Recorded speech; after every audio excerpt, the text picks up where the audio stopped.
നമസ്കാരം. B J P കേന്ദ്രത്തിലേക്ക് ഒരു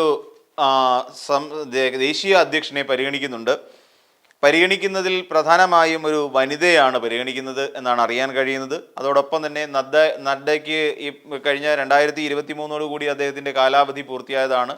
പിന്നീട് ലോക്സഭാ തെരഞ്ഞെടുപ്പ് ഇതൊക്കെ ആയിട്ട് ചേർന്ന് വന്നതുകൊണ്ട് തന്നെ അത് കുറച്ചുകൂടെ കാലതാമസത്തിലേക്ക് എത്തി. അങ്ങനെ ഇതുവരെ എത്തി നിൽക്കുന്നു. അപ്പോൾ ഇവർ പ്രധാനമായിട്ട് നമുക്കറിയാം, ബി ജെ പിയെ സംബന്ധിച്ചിടത്തോളം ഒരു ബാലികേറ മല എന്നുള്ളൊരവസ്ഥയിൽ നിൽക്കുന്ന ഒന്നാണ് ദക്ഷിണേന്ത്യ. നമ്മളൊന്ന് പരിശോധിച്ച് കഴിഞ്ഞാൽ മനസ്സിലാവുന്ന കാര്യമാണ്. ദക്ഷിണേന്ത്യയിൽ ബി ജെ പിയെ സംബന്ധിച്ചിടത്തോളം വലിയ പാടാണ് ഒന്ന് പിടിച്ചു കയറി വരാൻ. പല സംസ്ഥാനങ്ങളിലും ഇ ഡിയെ വരെ വിട്ടുകൊടുത്തുകൊണ്ട് ഇ ഡിയെ വിട്ടുകൊണ്ട് പലരെയും ഭീഷണിപ്പെടുത്തുകയും അതോടൊപ്പം തന്നെ ഇ ഡിയുടെ പേടി വരുത്തി വെക്കുമൊക്കെ ചെയ്യുന്ന ഒരു തരത്തിലേക്കൊക്കെ പലപ്പോഴും ബി ജെ പിയുടെ കേന്ദ്ര നേതൃത്വം മാറിയെങ്കിൽ പോലും ദക്ഷിണേന്ത്യൻ സംസ്ഥാനങ്ങൾ പലതും അത്തരം ഭീഷണികളിൽ നിന്നും വഴങ്ങിക്കൊടുത്തില്ല എന്നുള്ളതാണ് യാഥാർത്ഥ്യം. അവർക്ക് അത്തരം ഭീഷണികളോടൊന്നും വലിയ പേടിയില്ല. ഉത്തരേന്ത്യയിൽ അതേസമയം പല നേതാക്കന്മാരും പാർട്ടി മാറുന്ന അവസ്ഥ വരെ ഉണ്ടായി എന്ന് നമുക്കറിയാം. അതായത് ഇ ഡി എന്ന് പറയുന്നത് ബി ജെ പി പലപ്പോഴും ഉപയോഗിച്ചുകൊണ്ടിരുന്നത് മറ്റുള്ള സംസ്ഥാനങ്ങളെ, അതായത് ബി ജെ പി ഇതര മുഖ്യമന്ത്രിമാർ ഭരിക്കുന്ന സംസ്ഥാനങ്ങളിലെ ഭരണത്തെ അല്ലെങ്കിൽ അവിടുത്തെ ഭരണകൂടത്തെ അസ്ഥിരപ്പെടുത്തുന്നതിന് വേണ്ടിയിട്ടായിരുന്നു എന്നുള്ള വിവരം നമുക്ക് കൃത്യമായി അറിയാം. കേരളത്തിൽ മാത്രമാണ് നമ്മൾ പരിശോധിച്ചു കഴിഞ്ഞാൽ ഒരാൾക്കെതിരെ കൈക്കൂലി മേടിച്ച കേസിൽ കേരളത്തിൽ നിന്ന് കേസെടുത്തത് ഇ ഡിക്കെതിരെ. അത് നമ്മുടെ മുന്നിൽ തന്നെയുണ്ട്. കേരളത്തിൽ ഇ ഡിക്കെതിരെ കേസെടുക്കേണ്ട ഒരു അവസ്ഥ വന്നില്ലേ? കേരളത്തിൽ ഇങ്ങനെയാണെങ്കിൽ മറ്റുള്ള സംസ്ഥാനങ്ങളിൽ നിന്ന് ഇ ഡി വാങ്ങിയെടുക്കുന്ന തുക എത്രത്തോളം വലുതായിരിക്കും എന്ന് നമുക്ക് ചിന്തിക്കാൻ കഴിയുന്നതേ ഉള്ളൂ. ഇ ഡി എത്രത്തോളം അഴിമതിരഹിതമായ ഒരു അന്വേഷണ ഏജൻസിയാണ് എന്നുള്ളതിനെക്കുറിച്ചൊക്കെ നമുക്ക് വ്യക്തമായിട്ട് മനസ്സിലാക്കാവുന്നതേ ഉള്ളൂ. കാര്യം, ഇങ്ങനെ ഒരു അവസ്ഥ ഉണ്ടായപ്പോൾ കൈക്കൂലി വാങ്ങുന്നു. ഒരു കൊല്ലത്തുള്ള ഒരു കശുവണ്ടി വ്യാപാരിയിൽ നിന്നും കൈക്കൂലി വാങ്ങുന്നു. അപ്പോൾ ഇങ്ങനെ തുടങ്ങി മറ്റു സംസ്ഥാനങ്ങളിൽ അപ്പോൾ എത്രത്തോളം അഴിമതി ഇ ഡി കാണിക്കുന്നുള്ളത് നമുക്ക് ഊഹിക്കാവുന്നേ ഉള്ളൂ. അപ്പോൾ അതുകൊണ്ട് തന്നെ ഇത്തരത്തിലുള്ള പ്രശ്നങ്ങളൊക്കെ ഉള്ളതുകൊണ്ട് ബി ജെ പിയെ സംബന്ധിച്ചിടത്തോളം പലയിടങ്ങളിലും അത്ര ശക്തമായ നിലയിലല്ല പാർട്ടി ദക്ഷിണേന്ത്യയിൽ പൊയ്ക്കൊണ്ടിരിക്കുന്നത്. ഇപ്പോൾ കേരളത്തിലെ അവസ്ഥ തന്നെ നമ്മൾ പരിഗണിച്ച് നോക്കാം. കേവലം കേരളത്തിലെ അവസ്ഥകൾ മാത്രം നമുക്ക് നോക്കിയാൽ മതി. ഇപ്പോൾ കേരളത്തിൽ എന്താ സംഭവിക്കുകയെന്ന് ചോദിച്ചു കഴിഞ്ഞാൽ, ഇവിടെ കൃത്യമായ രീതിയിലാണോ ബി ജെ പി പ്രവർത്തനം നടന്നു വരുന്നത്? ഒരിക്കലുമല്ല. ബി ജെ പിയെ സംബന്ധിച്ചിടത്തോളം കേരളം എന്ന് പറയുന്നത് വളരാൻ പറ്റിയ ഒരു മണ്ണായിട്ട് തോന്നുന്നില്ല. കാരണം പ്രധാനമായും ഉള്ളത് ഈ പറയുന്ന ഇവിടെ വന്നു കഴിയുമ്പോൾ എല്ലാ അധികാരമോഹികളായി മാറിക്കഴിഞ്ഞിരിക്കുന്നു. നമുക്കറിയാം, ആദ്യം ശോഭാ സുരേന്ദ്രനും തമ്മിലായിരുന്നു തർക്കമെങ്കിൽ പിന്നീട് വി മുരളീധരനുമായി തർക്കമാകുന്നു. വി മുരളീധരനും കൃഷ്ണദാസും തമ്മിൽ തർക്കമാകുന്നു എന്ന് വേണ്ട തർക്കത്തോട് തർക്കം എന്ന് പറയുന്ന ഒരു അവസ്ഥയിലെത്തി നിൽക്കുന്ന ഒരു സാഹചര്യം. അപ്പോൾ ഈ ഒരു സാഹചര്യം തമിഴ്നാട്ടിലാണെങ്കിൽ ഇതേ അവസ്ഥ. പിന്നീട് ബി ജെ പി കേന്ദ്ര നേതൃത്വം ശ്രമിച്ചത് പിന്നീട് ഈ പറയുന്ന സംസ്ഥാനങ്ങളിലേക്കെല്ലാം ഓരോ ഗവർണർമാരെ ഇട്ടുകൊടുക്കുക എന്നുള്ളതായിരുന്നു. അങ്ങനെ ഭരണം പിടിക്കുക. സർവകലാശാലകളെ ആദ്യം, അതായത് വളർന്നു വരുന്ന തലമുറയുള്ളത് സർവകലാശാലകളുമായി ബന്ധപ്പെട്ടിട്ടല്ലേ. അപ്പോൾ സർവകലാശാലകളിലേക്ക് സംഘപരിവാറിൻ്റെ ഒരു പ്രവർത്തനം ഊർജ്ജസ്വലമാക്കുക എന്നുള്ള രീതിയിൽ ഇവിടെ പല ഐഡിയ നോക്കി. കേരളത്തിൽ പ്രതിഷേധം വളരെ ശക്തമായിരുന്നു. ഗവർണറെ ഉപയോഗിച്ചുകൊണ്ട്, ഗവർണറെ ഒരു ചട്ടുകമാക്കിക്കൊണ്ട്, ഗവർണറെ ഒരു ആയുധമാക്കിക്കൊണ്ട് സത്യത്തിൽ എല്ലാ മന്ത്രിസഭകളെയും അല്ലെങ്കിൽ ഭരണകൂടത്തെയും അസ്ഥിരപ്പെടുത്തുന്ന സമീപനം. നമ്മൾ കേരളത്തിലെ സ്ഥിതി മാത്രം എടുത്ത് പരിശോധിച്ച് നോക്കൂ. കേരളത്തിലെ ഗവർണറായിരുന്ന ആരിഫ് മുഹമ്മദ് ഖാൻ ഇവിടെ എന്താണ് ചെയ്തിട്ട് പോയത്? ഇവിടെ ഏറ്റവും കൂടുതൽ ഭരണസ്തംഭനം നേരിടുന്ന ഒരു അവസ്ഥ ഉണ്ടാക്കി വെച്ച അദ്ദേഹമായിരുന്നില്ലേ? ആ ഒരു ബി ജെ പിയുടെ ആ ഗവർണർ ആയിരുന്നില്ലേ? തൻ്റെ സംഘപരിവാർ ആശയങ്ങൾ സർവകലാശാലകളിലേക്ക് എത്തിച്ചു കൊടുക്കാൻ വേണ്ടി അദ്ദേഹം നടത്തിയിട്ടുള്ള ശ്രമങ്ങൾ നമുക്ക് തള്ളിക്കളയാൻ കഴിയുന്ന ഒന്നായിരുന്നു? ഒരിക്കലുമല്ല. അതിനുശേഷം അടുത്ത ഗവർണർ വന്നപ്പോൾ എന്താ സംഭവിച്ചത്? കുറച്ചുകൂടെ ശക്തമായി. തുടക്ക സമയത്തൊക്കെ അദ്ദേഹം വളരെ നല്ല ഒരു ഗവർണർ ആയിരിക്കും ഇനി വരാൻ പോകുന്നത് നമുക്ക് തോന്നിയെങ്കിൽ പോലും പിന്നീട് അദ്ദേഹം പക്ക ഒരു സംഘപരിവാർ, ഒരു RSS കാരനായി മാറുന്ന കാഴ്ചയല്ലേ കണ്ടത്? സർവകലാശാലകളിലേക്ക് RSS വൽക്കരണം കൊണ്ടുവരിക, പച്ചയ്ക്ക് പറഞ്ഞാൽ കാവ്യവൽക്കരണം. അതിലൂടെ സർവകലാശാലകളെ പിടിച്ചെടുക്കുക, കേരളത്തിൽ ഇതിനൊരു വേരോട്ടം ഉണ്ടാക്കിയെടുക്കുക എന്നുള്ളതാണ്. മോഹൻ ഭഗവത് വരെ നമ്മുടെ കേരളത്തിലേക്ക് വരാൻ പോവുകയാണ് ഈ പറയുന്ന ഈ രീതിയിൽ RSSനെ യൂണിവേഴ്സിറ്റികളിലേക്ക് എത്തിക്കാൻ വേണ്ടിയിട്ട്.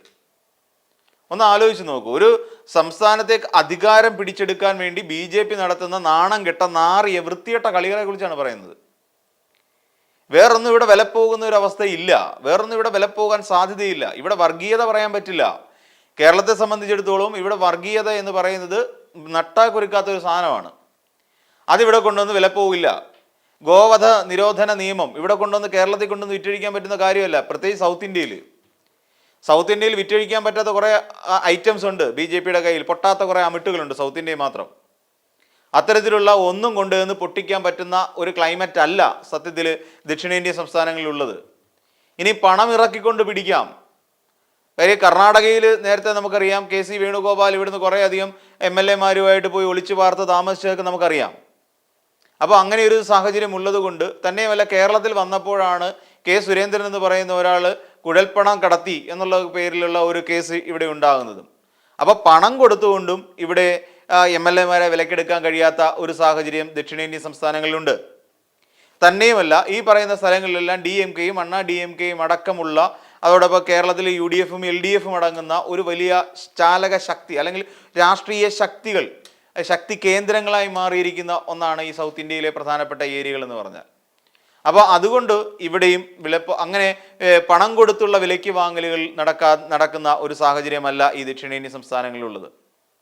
അപ്പോൾ ഇങ്ങനെ വരുമ്പോൾ ഇതിനൊരു മറുപടി, കാര്യം പല രീതികൾ പരീക്ഷിച്ച് നോക്കുന്നു. ED-യെ കൊണ്ടുവന്ന് അസ്ഥിരപ്പെടുത്താൻ ശ്രമിക്കുന്നു, അതോടൊപ്പം തന്നെ പണം എറിഞ്ഞു നോക്കുന്നു, അത് നടക്കാതെ വരുന്നു. ഗവർണർമാരെ കൊണ്ടുവന്ന് ഇറക്കുന്നു, എന്നിട്ടൊരു BJP സംഘപരിവാർ അജണ്ട അടിച്ചേൽപ്പിക്കാൻ ശ്രമിക്കുന്നു. മോഹൻ ഭാഗവതിനെ പോലുള്ള ആൾക്കാർ ഇവിടേക്ക് ഇറക്കുന്നു. അല്ലെ, അദ്ദേഹം ഇവിടെ വരാനിരിക്കുകയാണ് യൂണിവേഴ്സിറ്റികളിലേക്ക്. എന്തിനാണോ എന്തോ. കേരളത്തിലെ കുട്ടികളെന്ന് പറഞ്ഞാൽ അവരെ സംബന്ധിച്ചിടത്തോളം അവരെ തെറ്റിദ്ധരിപ്പിക്കുന്ന കാര്യം കുറച്ച് പാടാണ്. കാര്യം അവരൊക്കെ മറ്റ് സംസ്ഥാനങ്ങളിലെ കുട്ടികളെ പോലെ അല്ല. അവരൊക്കെ നന്നായി പഠിച്ചു വരുന്ന, ചരിത്രബോധമുള്ള കുറേയധികം കുട്ടികളാണ്. പത്രം വായിക്കുന്ന, TV കാണുന്ന, വാർത്തകൾ അവലോകനം ചെയ്യുന്ന കുറേയധികം കുട്ടികൾ പഠിക്കുന്ന സ്ഥലമാണ് കേരളത്തിലെ ക്യാമ്പസുകൾ എന്ന് പറഞ്ഞാൽ. അവിടെ കൊണ്ടുവന്നിട്ട് ഈ സംഘപരിവാറിസം കൊണ്ടുവന്നിട്ട് എങ്ങനെ വിലപ്പോകും എന്നുള്ളതാണ് മനസ്സിലാക്കാൻ സാധിക്കാത്തത്. ഇവിടുത്തെ വലിയ കൊടികെട്ടിയ നേതാക്കന്മാർ വിചാരിച്ചിട്ട് നടന്നിട്ടില്ല. അതായത് ഈ പറയുന്ന V. മുരളീധരനും സുരേന്ദ്രനും യുവമോർച്ചയൊക്കെ ആയിട്ട് നടക്കുന്ന ഒരു കാലഘട്ടം ഉണ്ടായിരുന്നല്ലോ നമ്മുടെ കേരളത്തിൽ. എന്നിട്ട് യുവമോർച്ചയ്ക്ക് ഇപ്പോൾ ഏതവസ്ഥയിലാണ് എന്ന് പോലും അറിയില്ല. ഏതൊക്കെയോ കുറേ അധികം ആൾക്കാരുണ്ട്. ഇന്ന് പേരെടുത്ത് പറയാൻ കഴിയുന്ന പോലും നേതാക്കന്മാർ യുവമോർച്ചയിലില്ല എന്നുള്ളതാണ് യാഥാർത്ഥ്യം. അപ്പോൾ അങ്ങനെ വരുന്ന ഒരു അവസ്ഥ എത്തി നിൽക്കുമ്പോൾ കുട്ടികളിലേക്ക് സംഘപരിവാർ ആശയങ്ങൾ എത്തിക്കുക. അപ്പോൾ ഇങ്ങനെ തുടങ്ങി പല ഐഡിയ പരീക്ഷിച്ചുകൊണ്ടിരിക്കുകയാണ്. അതിനിടയ്ക്ക് വനിതാ സംവരണ ബില്ല് പാസ്സാക്കുന്നു 23-ൽ. അതിനുശേഷം ഈ പറയുന്ന രാഷ്ട്രപതിയായ ഒരു സ്ത്രീയെ അവരോധിക്കുന്നു. എന്തുകൊണ്ടാന്ന് ചോദിച്ചാൽ സ്ത്രീകൾക്ക് വേണ്ടിയിട്ട് നിലനിൽക്കുന്ന ഒരു സർക്കാരാണ് കേന്ദ്രം എന്ന് വരുത്തി തീർക്കുക. നമുക്കറിയാം, തൃശ്ശൂർ പ്രധാനമന്ത്രി നരേന്ദ്രമോദി എത്തി വനിതകളെ ആദരിക്കുന്ന ഒരു ചടങ്ങ്, സ്ത്രീ ശാക്തീകരണ ലക്ഷ്യം വെച്ചുകൊണ്ടൊരു പരിപാടി സംഘടിപ്പിച്ചത് നമ്മുടെ എല്ലാവരുടെയും ഓർമ്മയിലുണ്ട്. അപ്പോൾ വനിതാ വോട്ടർമാരെ സംഘടിപ്പിക്കുന്നതിനും വനിതാ വോട്ടർമാരിലേക്ക് കൂടുതൽ പാർട്ടിയെ BJP എത്തിക്കുന്നതിനും വേണ്ടിയിട്ടുള്ള പരിശ്രമങ്ങളാണ് ഇപ്പം നടന്നുകൊണ്ടിരിക്കുന്നത്. നമുക്കറിയാം, ആലപ്പുഴ മണ്ഡലത്തിൽ ശോഭാ സുരേന്ദ്രൻ മത്സരിക്കുന്ന സമയത്ത് വനിതകളെല്ലാം ഇടഞ്ഞൂന്നേ. എല്ലാ പാർട്ടിയിലും പെട്ട വനിതാ വോട്ടർമാരെ സംബന്ധിച്ചിടത്തോളം ശോഭാ സുരേന്ദ്രൻ ഒരു വലിയ ഐക്കണായി മാറി. അതുകൊണ്ട് വനിതകളുടെ കൂടുതൽ വോട്ടുകൾ ശോഭയിലേക്ക് എത്തിക്കാൻ കഴിഞ്ഞു. അത്തരത്തിലുള്ള പ്രചരണ തന്ത്രങ്ങൾ ശോഭാ സുരേന്ദ്രൻ അവിടെ പയറ്റുകയും ചെയ്തു. അപ്പോൾ ഈ രീതിയിലേക്കൊക്കെ നോക്കിക്കൊണ്ടിരിക്കുകയാണ്. അപ്പം വനിതകളിലൂടെ എങ്ങനെയെങ്കിലും പിടിച്ചെടുക്കുക എന്നുള്ള ഒരു ലക്ഷ്യം മുന്നിലുണ്ട്. അതുകൊണ്ട് തന്നെ ഇത്തവണ ദേശീയ അധ്യക്ഷ സ്ഥാനത്തേക്ക് ദക്ഷിണേന്ത്യയിൽ നിന്നുള്ള ഒരു വനിതയാകണം എന്നുള്ളതാണ് BJP-യുടെ കേന്ദ്ര നേതൃത്വം ആലോചിക്കുന്നത്. അപ്പം വനിതകളാവുമ്പോൾ അതിലിപ്പോൾ 3 പേരുടെ പേരാണ് ശരിക്കും ഉയർന്നു കേൾക്കുന്നത്. അതിൽ പ്രധാനപ്പെട്ട ഒരാളാണ് നിർമ്മല സീതാരാമൻ. എന്തുകൊണ്ട് നിർമ്മല സീതാരാമൻ എന്ന് ചോദിച്ചാൽ നമുക്കറിയാം, നിർമ്മല സീതാരാമൻ 2008 മുതൽ BJP-യിൽ അംഗമാണ്. അതോടൊപ്പം ഈ നിർമ്മല സീതാരാമൻ വഹിച്ചിട്ടുള്ള പദവികൾ നമുക്കറിയാം. പ്രതിരോധ വകുപ്പ് മന്ത്രിയായിരുന്നു നമുക്കറിയാം. അതായത് ആ സമയത്താണല്ലോ 2017-ലാണ് നമുക്ക് ബലാക്കോട്ട്, 2019 ബലാക്കോട്ട് ഉണ്ടായത്. തിരിച്ചടിയായിരുന്നല്ലോ, നമ്മുടെ സർക്കാർ നടത്തിയ ഏറ്റവും വലിയൊരു മുന്നേറ്റം കൂടിയായിരുന്നല്ലോ അത് ബലാക്കോട്ടിലെ. അപ്പോൾ ഇങ്ങനെ അതിനുള്ള ബലാക്കോട്ടുണ്ടായ ആ ഒരു ഇതിനെതിരായി നമ്മൾ നടത്തിയ അക്രമത്തിൻ്റെ ഏറ്റവും കീ ഫാക്ടർ എന്ന് പറഞ്ഞു കഴിഞ്ഞാൽ നിർമ്മല സീതാരാമനാണ്. അവർ ഉയർത്താൻ പോകുന്ന ഇത്തരത്തിലുള്ള കാര്യങ്ങളായിരിക്കും. സ്ത്രീ ശാക്തീകരണ ലക്ഷ്യം വെച്ചുകൊണ്ടാണ് BJP ഈ രീതിയിലുള്ള പ്രവർത്തനങ്ങളിലേക്ക് പോകുന്നത്, അല്ലെങ്കിൽ ഈ രീതിയിലുള്ള ആൾക്കാരെ BJP മുഖ്യധാരയിലേക്ക് കൊണ്ടുവരുന്നത്. കേന്ദ്ര അധ്യക്ഷനാക്കിയിട്ട് ദേശീയ അധ്യക്ഷനാക്കുക. അപ്പം നിർമ്മല സീതാരാമൻ ഇതിനു മുമ്പ് ധനകാര്യ വകുപ്പ് മന്ത്രിയായിരുന്നിട്ടുണ്ട്. പക്ഷേ നമ്മൾ മനസ്സിലാക്കേണ്ട ഒരു കാര്യം, നിർമ്മല സീതാരാമൻ ഇരിക്കുന്ന കാലഘട്ടത്തിലെല്ലാം ഏറ്റവും കൂടുതൽ നേട്ടം ഉണ്ടാക്കിയുള്ളത് കോർപ്പറേറ്റുകളാണ് എന്നുള്ള നമ്മളെ കാര്യം മറക്കരുത്. സംസ്ഥാനത്തെ അല്ലെങ്കിൽ നമ്മുടെ രാജ്യത്തെ ഏറ്റവും കൂടുതൽ പൊതുമേഖലാ സ്ഥാപനങ്ങൾ വിറ്റഴിക്കപ്പെട്ടതും ഈ പറയുന്ന നിർമ്മല സീതാരാമൻ്റെ കാലത്തായിരുന്നു എന്നുള്ള കാര്യം നമ്മൾ മറക്കരുത്. രാജ്യത്തെ പൊതുമേഖലാ സ്ഥാപനങ്ങൾ വിറ്റഴിക്കുക, കോർപ്പറേറ്റുകൾക്ക് കൊടുക്കുക, കോർപ്പറേറ്റ് വൽക്കരണത്തിലേക്ക് നമ്മുടെ രാജ്യത്തെ കൊണ്ടെത്തിക്കുക. ഇതൊക്കെ ശരിക്കും പറയാൻ നിർമ്മലാ സീതാരാമൻ നടത്തി വന്ന ചില ഭരണപരിഷ്കാരങ്ങളായിരുന്നു എന്ന് നമുക്കറിയാം. പിന്നീട് മറ്റൊരാൾ എന്ന് വെച്ച് കഴിഞ്ഞാൽ അതോടൊപ്പം തന്നെ പുരന്ദരേശ്വരി എന്ന് പറയുന്ന ഒരു നേതാവുണ്ട്. അത് ആന്ധ്രാപ്രദേശിൽ നിന്നുള്ള ഒരു നേതാവാണ്. അവർ നേരത്തെ കേന്ദ്രമന്ത്രിയൊക്കെ ആയിട്ടിരുന്ന ഒരു നേതാവ് കൂടിയാണ്. അതോടൊപ്പം അവർ കോൺഗ്രസിൻ്റെ മന്ത്രിസഭയിൽ അവർ കേന്ദ്രമന്ത്രിയായിരുന്നു. ഒക്കെ അങ്ങനെയൊക്കെ പുരന്ദരേശ്വരിക്ക് അങ്ങനെയൊക്കെ ചില ഇതുണ്ടായിരുന്നു. അതോടൊപ്പം വളരെ പ്രാധാന്യമുള്ള ഒന്നുണ്ട്. ഈ പുരന്ദരേശ്വരി തന്നെയായിരുന്നു നമ്മുടെ ഓപ്പറേഷൻ സിന്ദൂറിനെ കുറിച്ച് ലോകരാജ്യങ്ങളിൽ വിശദീകരിക്കാൻ വേണ്ടി, നമ്മുടെ രാജ്യത്തിൻ്റെ നിലപാട് അറിയിക്കാൻ വേണ്ടി ഒരു സമിതി നിയോഗിച്ചല്ലോ. കോൺഗ്രസിൽ ഏറ്റവും കൂടുതൽ സ്പ്ലിറ്റ് ഉണ്ടാക്കിയ ഒരു സമിതി കൂടിയായിരുന്നു അത്. അതിലൊരു പ്രതിനിധി സംഘത്തിൽപ്പെട്ട ഒരാൾ കൂടിയായിരുന്നു ഈ പറയുന്ന പുരന്ദരേശ്വരി എന്ന് പറയുന്നത്. തന്നെയുമല്ല, അതിന് മുൻപായിട്ട് പറയേണ്ട ഒരു കാര്യം, നിർമ്മലാ സീതാരാമൻ ഇതിന് മുൻപായി തന്നെ ചർച്ചകൾ, അതായത് തനിക്ക് തന്നെ ദേശീയ അധ്യക്ഷ സ്ഥാനത്തേക്ക് എത്തണം എന്നുള്ള തരത്തിലേക്ക് തന്നെ ഇവർ നീക്കമൊക്കെ നടത്തിയിട്ടുണ്ട്. അതായത് നിർമ്മലാ സീതാരാമൻ JP നദ്ദയായിട്ട് കൂടിക്കാഴ്ച നടത്തിയിട്ടുണ്ട്. അവിടെ BL സന്തോഷ് എന്ന് പറയുന്ന അവരുടെ ദേശീയ സെക്രട്ടറിയായിട്ട് ജനറൽ സെക്രട്ടറിയുമായി കൂടിക്കാഴ്ച നടത്തിയിട്ടുണ്ട്. അപ്പം ഏകദേശം ഒരു ഏറ്റവും കൂടുതൽ സാധ്യത തെളിഞ്ഞു കാണുന്നത് ഈ പറയുന്ന നിർമ്മലാ സീതാരാമൻ ദേശീയ അധ്യക്ഷയാകും എന്നുള്ളത് തന്നെയാണ്. പിന്നെ പുരന്ദരേശ്വരിയുടെ പേര് പരിഗണിക്കുന്നുണ്ട്. അതോടൊപ്പം തന്നെ നമ്മൾ നോക്കിക്കഴിഞ്ഞാൽ വാനതി ശ്രീനിവാസൻ എന്ന് പറഞ്ഞ് തമിഴ്നാട്ടിൽ നിന്നുള്ള ഒരു നേതാവ് കൂടിയുണ്ട്. നമ്മൾ ആലോചിച്ച് നോക്കുക, തമിഴ്നാട്ടിൽ നിന്ന് 2 പേരായി. മധുര സ്വദേശിനിയാണ് നമ്മുടെ നിർമ്മലാ സീതാരാമൻ. അപ്പോൾ തമിഴ്നാട്ടിൽ നിന്ന് 2 പേരും ആന്ധ്രാപ്രദേശിൽ നിന്ന് ഒരാളെയും പരിഗണിച്ചുകൊണ്ടിരിക്കുകയാണ്, പുരന്ദരേശ്വരിയെയും. അതോടൊപ്പം തന്നെ ഇവിടെ നമ്മൾ പരിഗണിച്ചു കഴിഞ്ഞാൽ വാനതി ശ്രീനിവാസനെയും തമിഴ്നാട്ടിൽ നിന്ന് പരിഗണിക്കുന്നു.